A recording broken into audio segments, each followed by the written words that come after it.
Good morning, this is Deborah Matthews, Vicar of Fairwood, with my thought for this week.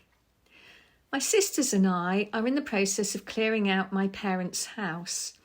We have all lived there, on and off, since I was 3, and this means that there are 62 years of memories in this home, and also 62 years worth of stuff. I've often spoken to other people who were clearing out houses after their parents had died, and heard all about the difficulties of it, but never before have I felt the emotional cost of it for myself.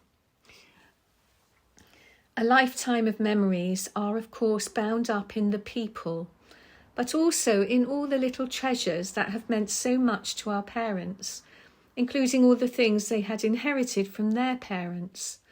And it's also full of all the things that we have left behind in the family home just because we didn't want to store them or get rid of them. Last time I was there, we sorted out one of Mummy's wardrobes, and we all returned home with bags of Mummy's clothes, which we're proudly wearing. And this is a comfort and delight, not only wearing them, but seeing each other wearing them as well. But at the same time, we are all accumulating more stuff. It's not just clothes, it's other things like glasses and furniture that are finding their way into our already crowded homes because we can't bear to part with them. Not worth anything, but to us carrying so much of our childhood memories with them and so priceless.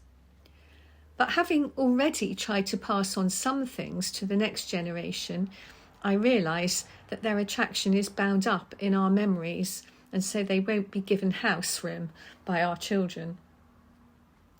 So perhaps we are just putting off the inevitable trip to the charity shops. Mummy used to say to us, "I feel sorry for you girls having to sort out this house." So when I read the Gospel reading for this week, I could see a lesson for us in not focusing on amassing things or storing up treasures. Jesus was teaching the disciples and the crowds who had gathered around him to beware of greed and an abundance of possessions. And he told them a parable.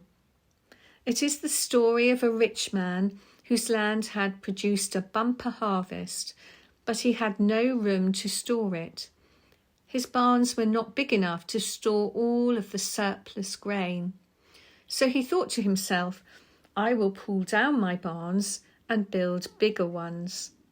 Then I will have ample goods for many years ahead.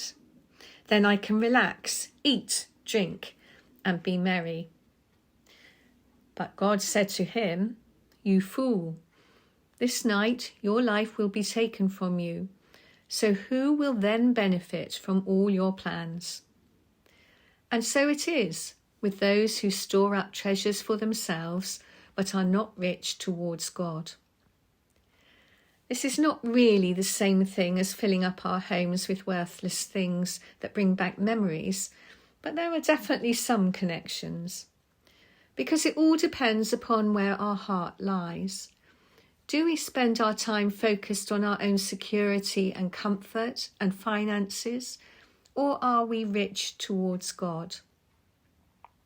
I must confess that as we approach retirement in the midst of a cost of living and energy crisis, we do have to be careful.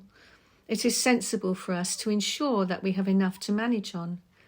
But it is not really wealth that is the issue. It is the greed which causes the stockpiling, which could deprive others. That is the real issue. If the man were to try to sell his excess grain in the year of a bumper harvest, he wouldn't get so much for it. But if he stored it away in a bigger barn, he could bring it out when the price goes up and make a big profit. And that sounds rather familiar today. Lord, help us to see where we should put our trust and teach us to be rich towards God. Have a great week.